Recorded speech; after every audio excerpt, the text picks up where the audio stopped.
Bonjour, aujourd'hui on va s'attaquer à un gros morceau, l'art de la négociation. L'idée, c'est de passer du jeu de devinette, où on y va un peu au feeling, à une véritable stratégie, bien ciblée. Comment s'assurer qu'on ne fait pas que participer à une discussion, mais qu'on la dirige vraiment vers le résultat qu'on espère? Allez, on plonge tout de suite dans le vif du sujet.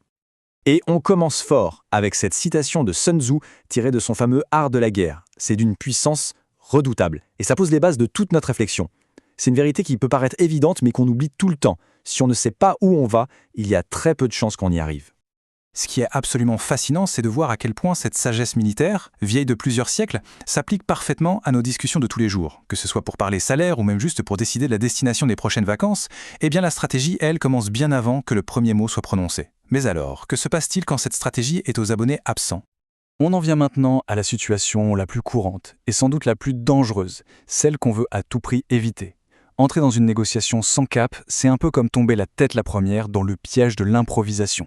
On se dit qu'on va s'adapter sur le moment, mais en réalité, on est juste en train d'ouvrir la porte à de gros ennuis. Alors, concrètement, de quoi on parle? C'est quoi le vrai danger? Qu'est-ce qui se passe réellement quand on se lance dans une discussion importante sans avoir une idée précise de ce qu'on veut accomplir à la fin? Le risque, il est bien plus grand qu'on pourrait le croire.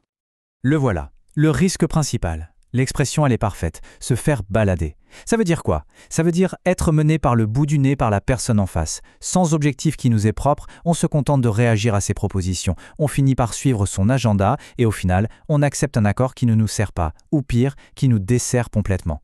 On a perdu le contrôle de la situation. Et là, le contraste est juste saisissant.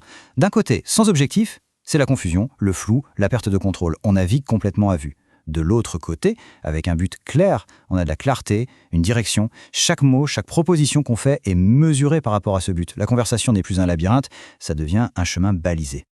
Heureusement, il existe une solution qui est d'une simplicité incroyable pour éviter ce piège. Un seul réflexe à adopter, une seule et unique question à se poser. Et c'est cette question clé qui change absolument tout et qui va nous permettre de reprendre les rênes. Le processus est presque désarmant de simplicité.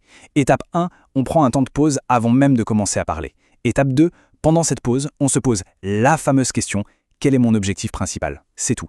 Rien que ce petit rituel de préparation mentale, ça change radicalement la dynamique de tout l'échange qui va suivre. Bon, alors un objectif, ça peut ressembler à quoi? Ça peut être quelque chose de très concret, comme le prix bien sûr, mais ça peut aussi être les conditions, les délais de paiement, la durée d'un contrat. Le point crucial, c'est vraiment de creuser pour définir ce qui compte vraiment. Parce que parfois, on est prêt à lâcher un peu sur le prix si, en échange, les délais sont parfaits. Ou l'inverse.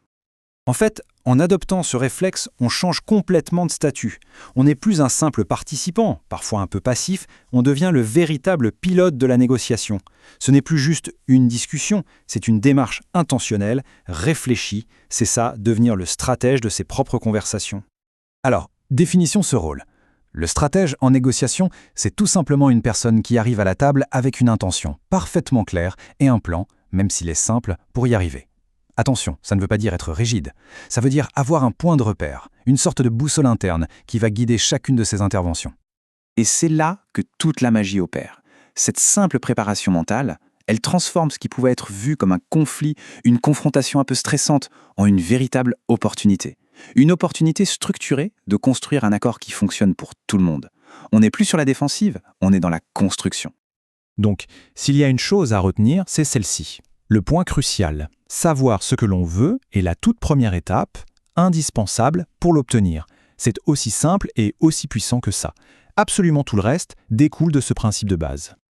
On termine donc avec une question pour la route. Pour une prochaine discussion importante, que ce soit au niveau professionnel ou personnel, il faut prendre juste un instant pour y penser. Quel est l'objectif unique qui, s'il est atteint, fera de cette discussion un succès? Qu'est-ce qui compte vraiment au fond? La réponse à cette question, c'est le véritable point de départ de toute négociation réussie.